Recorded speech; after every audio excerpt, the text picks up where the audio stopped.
আসসালামু আলাইকুম। আশা করি সবাই ভালো আছেন। আজকে আমি আপনাদের সাথে তেলে ঝালে ট্যাংরা মাছ রান্না করার এই দারুণ মজাদার রেসিপিটাই শেয়ার করব।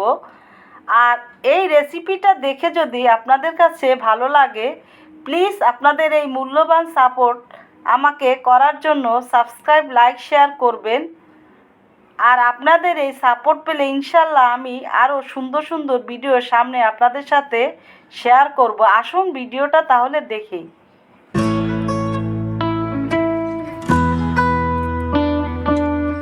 চুলায় এখন একটা কড়াই দিয়ে আর চুলার জালটা একেবারে লো হিটে রেখে আধা কাপের থেকে একটু বেশি সাদা সয়াবিন তেল দিয়ে এখানে 1.25 কাপ কুচানো পেঁয়াজ তেলটা গরম হয়ে যাওয়ার পরে দিয়ে আমি পরিমাণ মতো লবণ দিয়ে 2 মিনিটের মতো ভেজে পেঁয়াজটা একটু নরম করে নিব।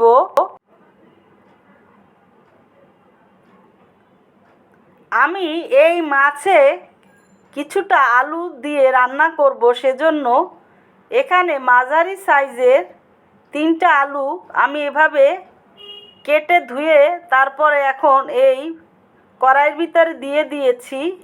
আর আলুটা এটা লাল আলু বাজারের, আর এই আলুটা কিন্তু খেতে টেস্টি বেশি, তবে রান্না হতে অর্থাৎ সিদ্ধ হতে একটু সময় বেশি লাগে। এখানে পেঁয়াজের পেস্ট আছে 2 টেবিল চামচ উঁচু করে নেওয়া, আদা পেস্ট আছে 1.5 টেবিল চামচ এবং রসুন পেস্ট আছে 2 চা চামচ। এখন এই মশলাটা আমি তেলের ভিতরে একটু কষিয়ে নেওয়ার পরে যাতে কাঁচা গন্ধটা চলে যায়, সেজন্য এখন এখানে টমেটো পেস্ট ডিপ ফ্রিজে রাখা, আমি এভাবে টমেটো সেদ্ধ করে তারপরে ব্লেন্ডারে মিহি করে পেস্ট করে বক্সে রেখে দিই এবং প্রয়োজন অনুসারে বের করে রান্না করি। আপনারা এভাবে করতে পারেন। এখন একটু পানি দিয়ে আবারও একটু সব কিছু ভালো করে রান্না করে নিব। আর যেহেতু আমি ট্যাংরা মাছ রান্না করব, ট্যাংরা মাছ কিন্তু হতে বেশি সময় লাগে না, আর আলু রান্না করতে একটু সময় বেশি লাগে সিদ্ধ হতে, সেজন্য আগে এভাবে দিয়ে নিতে হবে। এখন এখানে 5-6টা চেরা কাঁচামরিচ দিয়ে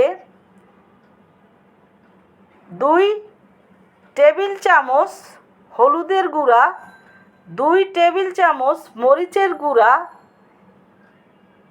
1.5 টেবিল চামচ ধনিয়ার গুঁড়া এবং 1.5 টেবিল চামচ জিরার গুঁড়া। এই মশলাটা যেহেতু শুকনা, সেজন্য আপনারাও চেষ্টা করবেন পানি দিয়ে তারপরে কষিয়ে নিতে, তা না হলে কিন্তু এই শুকনো মশলাগুলো পুড়ে যায় আর সেক্ষেত্রে খেতে খারাপ লাগে। এখন আমার বাসার একজন সদস্য আছে যে কিনা আসলে এই ট্যাংরা মাছ খেতে চায় না, তার জন্য আমি আর আলাদা এই চিংড়ি মাছটা রান্না করব না। সেজন্য এখন এখানে 10টা চিংড়ি মাছ মাঝারি সাইজের এর ভিতরে দিয়ে তারপরে রান্না করব। আপনারাও কিন্তু আমার মতো এভাবে রান্না করে নিতে পারেন যদি কোনো সদস্য এরকমের করে, সেজন্য এখন আরও একটু পানি দিয়ে আলুটা আরও কিছুটা সিদ্ধ করে নিব।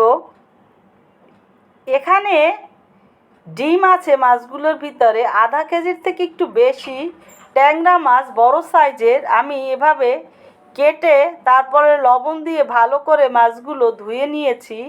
এখন পুরোটা মাছ এর ভিতরে আমি দিয়ে দিব এবং আমি সাথে সাথে একটু পানিও দিয়ে ভালো করে সব কিছু একটু নেড়ে মিশিয়ে নিব।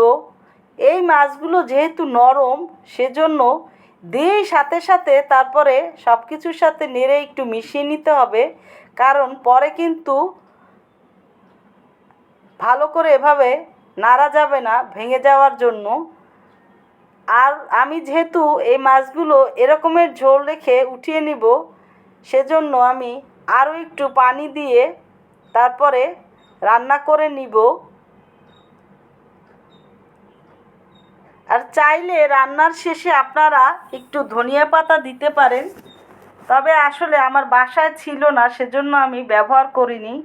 এখন মিডিয়াম টু লোতে রেখে ঢাকনাটা দিয়ে মাঝে মাঝেই এভাবে উঠিয়ে তারপরে হালকাভাবে সাইড দিক থেকে এভাবে নেড়ে দিয়ে তারপরে পুরাটা রান্না আমি করে নিব।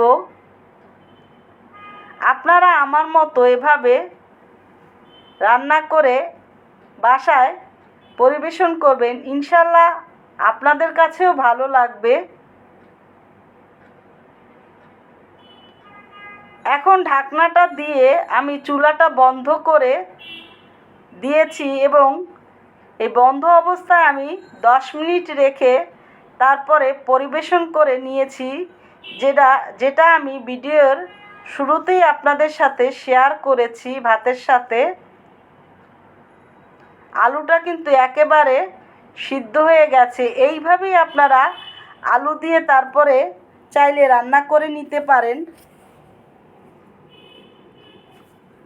তো তৈরি হয়ে গেল আমার তেলে ঝালে ট্যাংরা মাছ রান্নার রেসিপি।